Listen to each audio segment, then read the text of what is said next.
나누고자 합니다. 여러분, 오늘 우리가 2025년 새해를 시작하면서 주님 앞에 세웠던 기도의 제목들을 한번 다시 점검해 보았으면 좋겠습니다. 여러분, 새해를 시작하면서 여러분 송구영신 예배 혹시 나오셨었나요? 송구영신 예배 때 끄덕끄덕하신 분들, 기도의 제목들, 수많은 계획들 주님 앞에 드리면서 여러분 다시 한번 상기해 보십시오. 어떤 기도의 제목을 드렸습니까? 또 여러분 어떤 계획을 세우셨습니까? 또 어떤 분들은 그냥 내가 이제 나이 한두 살도 아니고 또 올해도 그냥 지나가나 보다, 2023년이든 4년이든 5년이든 또 그냥 새롭게 맞이하는 한 해일 뿐 별다를 거 없지, 그냥 한 살 더 먹는 거지 라는 특별한 기대감이나 열정 없이 새해를 맞이하지는 않으셨나요? 여러분, 우리는 이 대한민국이라고 하는 땅에 태어나게 하심을 감사해야 합니다. 왜냐하면 새해를 2번 맞이할 수 있기 때문이죠. 벌써 여러분, 우리가 송구영신 예배를 시작하고 카운트다운을 하면서 한 해를 분명 새롭게 열었는데 뭔가 벌써 한 달 가까이 지났는데 나는 그대로였었던 것 같은 그런 모습 가운데 놀랍게도 우리는 새해를 한 번 더 맞이할 기회를 얻었다라고 하는 것이죠. 그래서 오늘 우리가 이 예배를 통하여서 우리를 풍성케 하시고 새롭게 하시는 그 은혜로 인해서 다시 한번 2025년을 소망과 기대감을 가지고 다시 우리의 삶의 자리로 나아가서 달려갈 수 있는 저와 여러분 되어지기를 축복합니다. 사랑하는 청년 여러분, 우리는 살면서 수많은 위기와 어려움을 맞이합니다. 최근에 제가 뉴스를 보면서 가장 안타까웠던 사고 중에 하나는 우리나라에서 경험했던 그 비행기 사고도 있었지만 미국 서부에서 일어난 커다란 산불 사고처럼 뭔가 사람의 힘으로는 어찌할 수 없는 자연재해, 또 혹은 최근에 이 코로나의 트라우마가 떠오를 만큼이나 최근에 번지고 있는 이런 독감의 문제같이 우리는 살면서 내가 무언가 잘못하거나 내가 무언가 특별한 어떤 문제점을 가지고 있지 않았음에도 불구하고 경험하는 내 힘으로는 감당할 수 없는 위기와 어려움이, 그 불가항력적인 그 무언가가 우리의 삶을 찾아오기도 한다라고 하는 것입니다.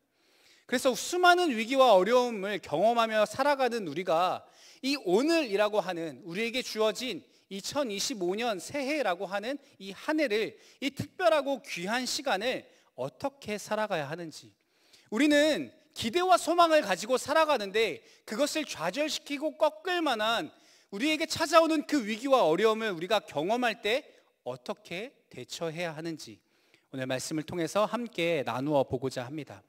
우리 본문 1절 말씀 한번 다시 같이 읽어보도록 하겠습니다. 시작. 사흘째 되던 날 갈릴리 가나에 혼례가 있어 예수의 어머니도 거기 계시고. 아멘. 오늘 본문의 말씀 우리가 굉장히 잘 아는 가나의 혼인잔치라고 하는 말씀입니다. 말씀에 보면 사흘째 되던 날, 사흘째 아니죠, 3일째, 사흘째 되던 날, 이거 모르시는 분들 있다 그래서 좀 놀라긴 했는데, 사흘째 되던 날 예수님께서 갈릴리 가나의 혼례에 참석하십니다.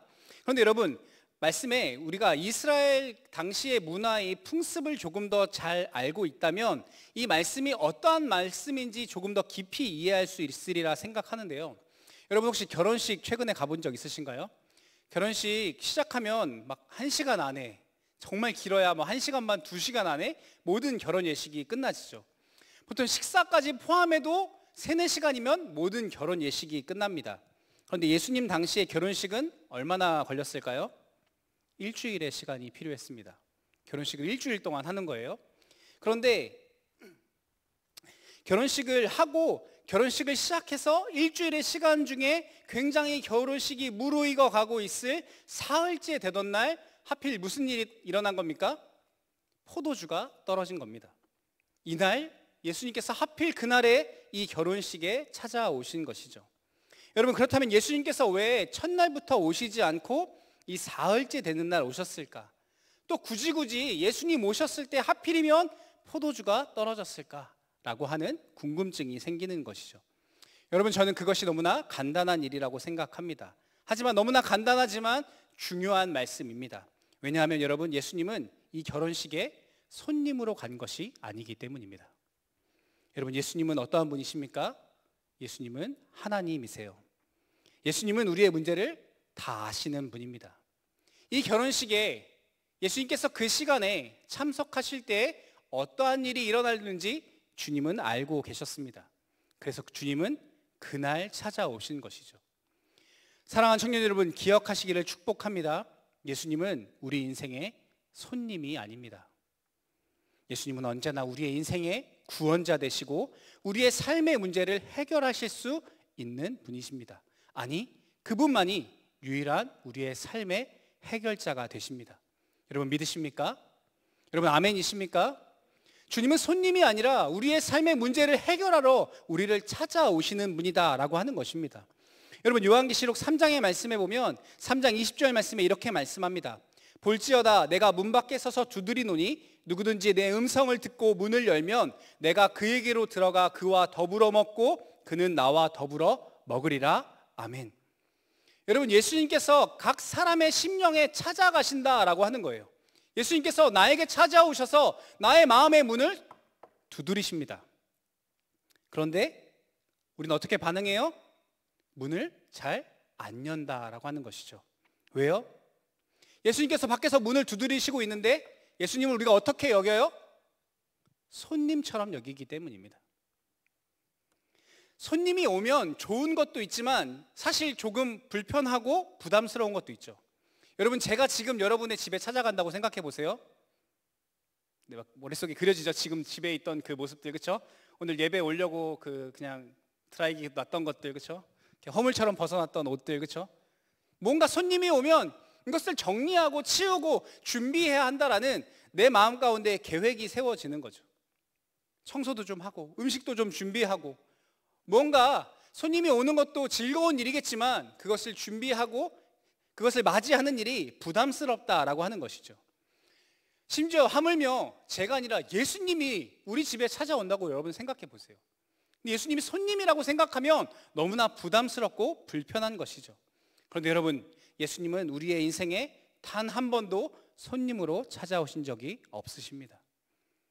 주님은 우리의 삶의 문제를 해결하시기 위해 또 우리가 감당할 수 없는 우리의 삶의 문제를 우리가 정말 해결할 수 없는 그 죽음이라고 하는 그 절망의 위기에서 우리를 건져내시려고 우리의 삶의 구원자로 찾아오신 것입니다. 여러분 반대로 한번 생각해 보세요. 만약 누가 우리 집 앞에 초인종을 막 눌러서 인터폰을 딱 봤는데 뭔가 물건을 팔러 왔거나 도를 아시냐고 물어보면 우리가 굉장히 이렇게 모른 척 하겠죠. 지나가겠죠. 집에 아무도 없는 척하고 가만히 있을 겁니다. 그런데 여러분 한번 상상해 보세요. 요즘 너무 춥죠. 이 밤에 집에 있는데 보일러가 고장났어요. 그래서 밤새 달달 떨고 있다가 아침에 됐는데 누가 초인종을 띵동 하고 눌러요. 그런데 굉장히 우리 회장님 같은 밝은 표정으로 웃으면서 공구성대를 딱 들고 있는 분이 문 앞에 있다면, AS 기사님분이 오셨는데 문 안 열어줄 사람이 여러분 있습니까? 없겠죠. 너무나 반갑게 맞이하겠죠. 나의 문제를 해결하러 오셨으니까요. 여러분 예수님이 손님이라고 생각하니까 우리의 마음의 문을 열지 않고 주님을 환영하지 못하는 겁니다. 주님께서 내 인생의 문제를 해결해 주러 오신 분이라는 이 귀한 사실을 우리가 깨닫는다면 언제든 기뻐하며 우리의 마음의 문을 열고 예수님을 영접할 수 있다라고 하는 것입니다.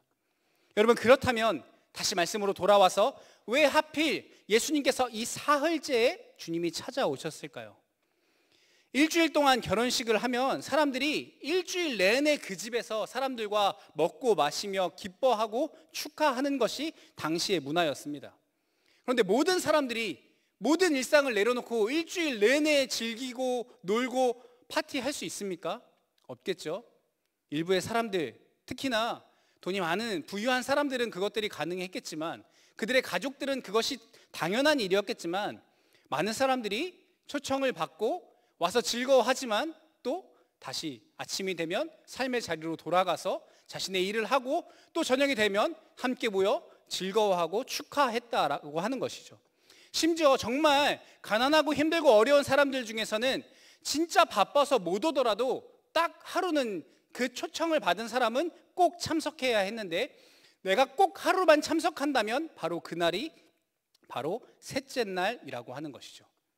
이 셋째 날 저녁에 이날만은 꼭 참석해야 하는 것입니다. 왜 사흘째 되는 그날일까요? 사흘째 되는 날에 어떠한 의미가 있을까요? 여러분 당시에 처녀는 수요일에 결혼을 하고 과부는 재혼을 하는 사람은 목요일에 결혼을 했어요. 또 하나 우리가 알아야 되는 것은 무엇이냐면 이스라엘의 하루라고 하는 것이 우리처럼 아침에 일어나서 시작되어지는 것이 아니고 해가 지고 밤이 되면 새로운 하루가 시작되는 겁니다. 왜냐하면 여러분 창세기 말씀 보면 하루를 어떻게 규정해요? 저녁이 되고 아침이 되니 이는 첫째 날이니라. 유대인의 생각에는 해가 지고 밤이 되어야 새로운 하루가 시작되어지는 겁니다. 그래서 유대인들의 이 문화에서 일주일 동안 결혼식을 하는데 수요일 날 결혼식을 시작했습니다. 그러면은 사흘이 지난 지금은 무슨 요일일까요? 무슨 요일이요? 토요일이요? 금요일입니다. 수목 금이죠. 금요일이 되었습니다. 금요일 밤 무슨 시간이에요? 불금 아니고 금요일이 되었어요. 지금 금요일 밤이에요. 그러면 그 다음 날 무슨 날로 넘어가요? 네, 정답이 사실 정답이죠. 토요일로 넘어가기 직전입니다. 그럼 토요일이 되어지면 무슨 날이에요? 유대인들의 안식일입니다. 수요일에 시작해서 금요일까지 달려왔고 이제 이 밤이 되어지면 토요일 안식일이 되는 겁니다. 그 시간에 예수님이 찾아오셨어요. 안식일이 시작한 그날 그 밤에 포도주가 떨어지기 시작한 것입니다. 사람들이 가장 많이 모이는 그 금요일 밤에 이제 토요일 안식일을 맞이해서 그 다음날 모든 사람이 쉬게 될 것이니까 함께 즐거워하고 기뻐하려고 사람들이 모였습니다. 그런데 안식일이 되었죠. 포도주가 떨어졌어요. 여러분 안식일이 되면 무엇을 할 수 없습니까? 일을 할 수 없습니다. 포도주가 떨어졌지만 포도주를 다시 만들 수 없어요. 물론 포도주가 뭐 당장 지금 만든다고 해서 포도의 즙을 짠다고 해서 당장 포도주가 되어지는 것도 아니지만 일을 할 수 없습니다. 나가서 사올 수 있을까요? 안식일에 매매도 금지되어 있습니다. 당장 가서 사올 수도 없고 만들 수도 없습니다. 절체절명의 위기에 빠진 것이죠. 내가 어찌 할 수 없는 문제 가운데 지금 그들의 결혼식이 위기 가운데 놓여 있다라고 하는 것입니다.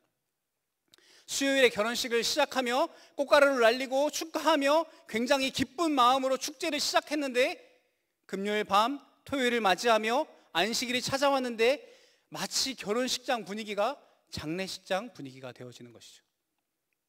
당시에 포도주는 너무나 중요한 것이었거든요. 손님을 대접하는 가장 중요한 아이템이었다라고 하는 것이죠. 그런데 이 결혼식의 주인공들에게 그 어떠한 방법도 희망도 없는 그 밤이 찾아온 것입니다. 포도주가 떨어지고 해결할 방법이 없습니다. 그때 누군가 대문의 문을 삐걱 열고 들어옵니다. 누구예요? 바로 예수님이십니다. 여러분 얼마나 기가 막힙니까? 예수님은 우리의 삶에 이러한 모습으로 찾아오신다라고 하는 것이죠.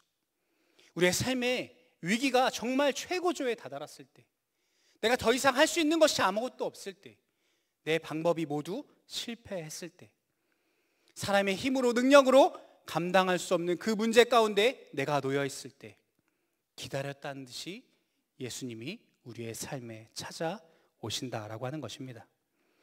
여러분이 우리의 삶의 가장 어려운 순간에, 가장 힘든 위기의 순간에 내 마음이 무너져 있을 때 그 정확한 타이밍에 예수님이 우리를 찾아오신다라고 하는 것입니다.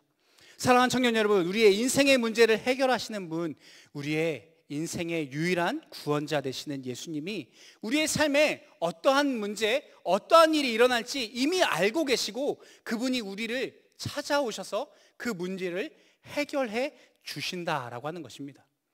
그분은 손님으로 오시지 않습니다. 아유, 너 그런 문제가 있구나, 화이팅 정도의 응원을 하러 오시는 분이 아니라고 하는 겁니다. 내가 해결할 수 없는 그 근본적인 삶의 문제를 해결하러 우리의 삶에 찾아오시는 분, 그분이 바로 예수님이시다라고 하는 것입니다. 여러분 이 사실을 잊지 마십시오. 그분은 내 삶의 구원자 되신다라고 하는 이 사실을 여러분 의심하시지 마십시오. 우리의 삶의 위기가 점점 가까이 다가올 때, 그 위기와 어려움이 내 마음을 두렵게 하고 점점 내 마음을 잠식해 가고 있을 때 여러분 기억하십시오. 주님이 나의 삶에 점점 가까이 다가오고 계시다라고 하는 이 사실을 기억할 수 있게 되어지기를 축복합니다. 우리의 삶에 찾아온 위기의 순간을 주님은 기회로, 기적으로 바꾸어 주시는 분이십니다. 우리가 진짜 이 사실을 믿는다면 염려할 것이 없습니다. 우리는 오직 한 가지, 무엇 해야 합니까? 기도해야 하는 것입니다. 그분을 믿음으로 기다려야 하는 것입니다. 사랑하는 청년 여러분, 혹시 삶의 문제, 고난과 어려움이 찾아온 분 여러분 있습니까? 여러분의 삶이 마치 이 결혼식의 문제처럼 내 삶의 포도주가 점점 떨어져 가고 있는 것처럼 바닥나고 있는 것을 경험하는 분이 있습니까? 위기가 점점 나에게 가까이 다가오는 것을 느끼고 있는 분들이 있다면 여러분의 삶에 예수님께서 점점 가까이 다가오고 계시다라는 사인인 줄 믿으시기를 축복합니다. 주님은 한치의 오차 없이 딱 그 순간에 아주 명확한 타이밍에 우리의 삶에 찾아오실 것입니다. 여러분, 그런데 참 그런 게 제가 믿음이 부족해서 그런지 모르겠지만 이러한 생각이 듭니다. 기왕이면 좀 빨리 오시지. 그렇게까지 딱 맞춰 오실 필요가 있나? 하루라도 조금만 빨리 와주시면 좋을 텐데, 이러한 마음이 드는 것이죠. 하지만 여러분, 제가 말씀을 준비하면서 왜 그렇게 안 하실까? 저에게도 항상 주님께서 너무나 명확한 타이밍에 너무나 딱 맞춰 오셔서 저 혼자 되게 소심해가지고 가슴 졸이는 때가 너무나 많았는데, 딱 하루만이라도, 딱 한 주만이라도 주님 뭔가 더 명확한 사인과 응답을 주시면 좋을 텐데 왜 그렇게 안 하실까라는 생각을 말씀을 준비하면서 여러분 해보았습니다. 근데 왜 그러실까? 제가 내린 결론은 이러한 것입니다. 여러분, 사람이 간사한 게 주님이 제 그런 마음을 아시고 미리 해주시면, 문제가 생기기 전에, 문제가 빵 터지기 전에 해결해 주시면 어떻게 생각해요? 내가 잘해서 그런가 보다. 내가 준비를 잘했나 보다. 아, 이거 원래 잘 되려고 그랬나 보다. 이러한 마음이 먼저 드는 것이죠. 주님이 왜 우리의 삶에 그렇게 명확한 타이밍을 그 마지막 때까지 주님 기다리실까? 저는 이렇게 생각합니다. 우리가 그렇게 하지 않으면 주님께 기도하지도, 주님께 나아가지도 않습니다. 그런데 우리가 기도하며 간구하며 주님의 때를 기다리면 누가 봐도 이것이 주님이 하신 일이구나. 다른 사람은 몰라도, 다른 사람은 그냥 되어진 것이구나, 저 사람이 열심히 했구나 라고 생각할지 모르지만 적어도 기도한 나는 어떻게 생각해요? 어떻게 느낍니까?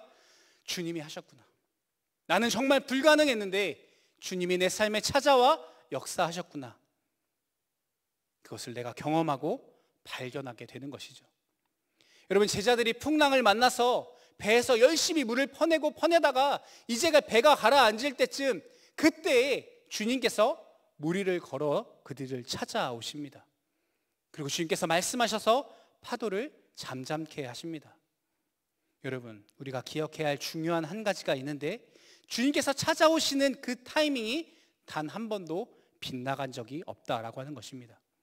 주님은 실수하지 아니하시는 분이십니다. 주님은 실패하지 않으시고 우리의 삶을 온전히 기억하시고 바라보고 계시는 분이라는 이 귀한 사실을 우리가 신뢰할 수 있게 되어지기를 축복합니다.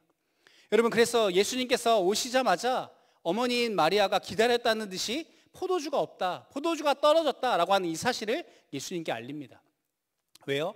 그 잔치집에 있는 많은 사람들 중에 유일하게 예수님의 능력을 알고 있는 사람이었기 때문이죠. 다른 사람은 그냥 예수님께서 결혼식에 손님으로 축하해 주러 왔다라고 생각할지 모르지만 적어도 마리아는 그렇게 생각하지 않았다라고 하는 것이죠.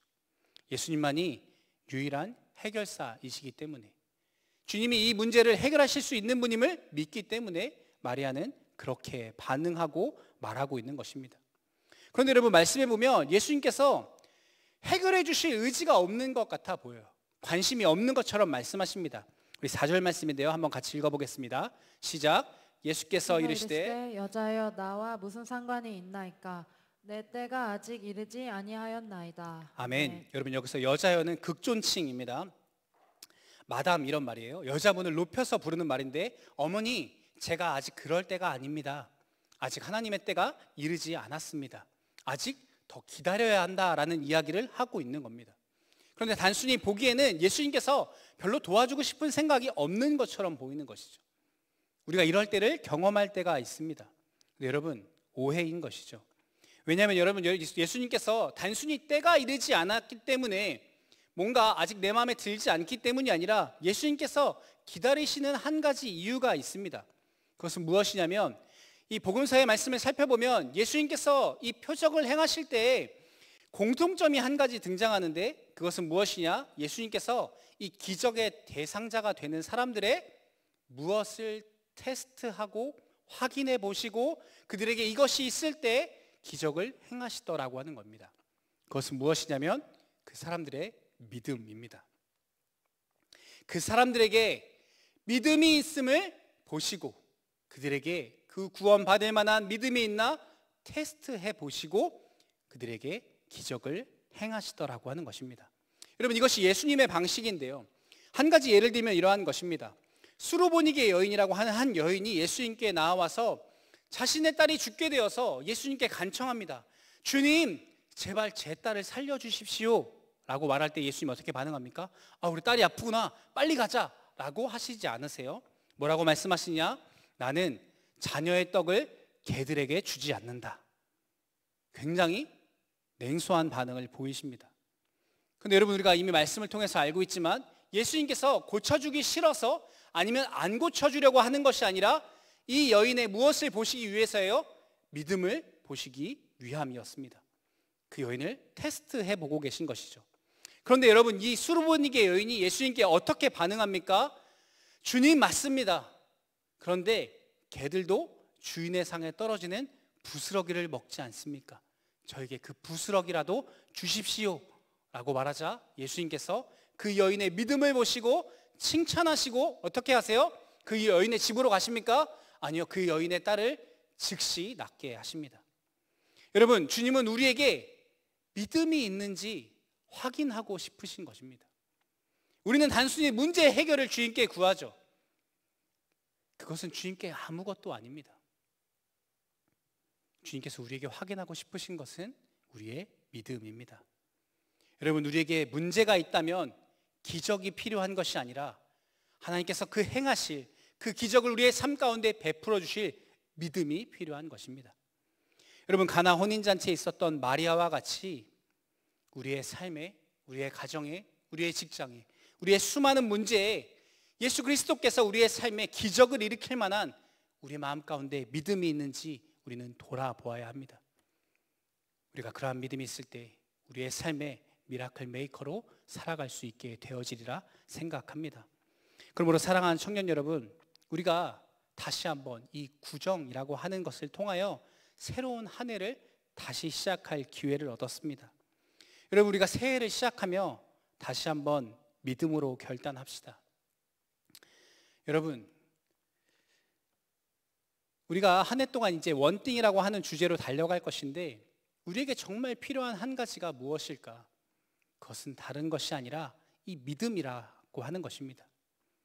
주님을 향한 온전한 믿음, 주님이 내 삶의 구원자 되신다라고 하는 이 믿음, 주님만이 나를 아시고 나의 모든 문제를 해결하시고 나의 그 죽음의 문제, 그 삶의 고통의 문제를 해결하실 수 있는 유일한 분이라는 것.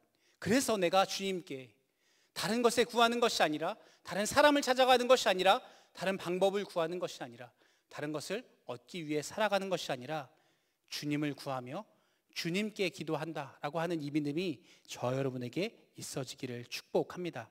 말씀을 맺기 원합니다. 여러분, 작심삼일이라고 하죠. 오늘 딱 3번째 주일을 지나고 우리가 4번째 주일을 맞이했습니다. 여러분, 저는 우리가 끊임없이 이 작심삼일을 반복할 수 있었으면 좋겠습니다. 그것이 나쁜 의미가 아니라 우리는 또 3주가 지나면 또 지금과 같은 마음으로 돌아와 있을 수 있습니다. 하지만 우리가 그때마다 새롭게 다짐할 수 있기를 소망합니다.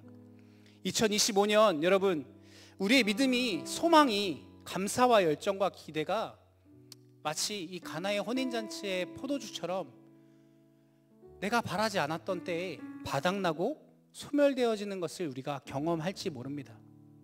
하지만 여러분, 염려하지 마십시오. 여러분, 두려워하지 마십시오.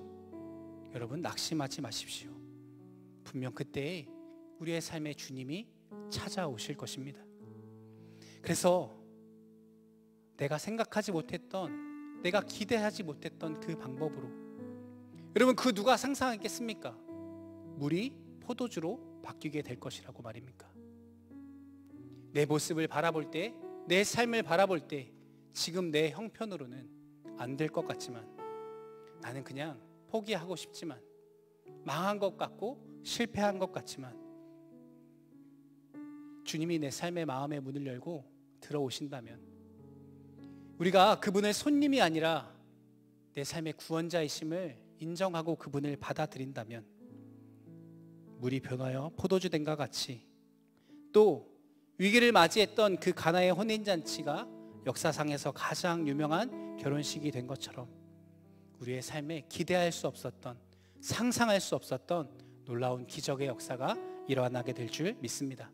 이 믿음을 가지고 한 해를 승리하며 하나님의 일하심을 바라보고 또 경험하며 살아가는 저와 여러분 되어질 수 있기를 예수님의 이름으로 축복합니다. 함께 기도하겠습니다. 우리 시간 기도할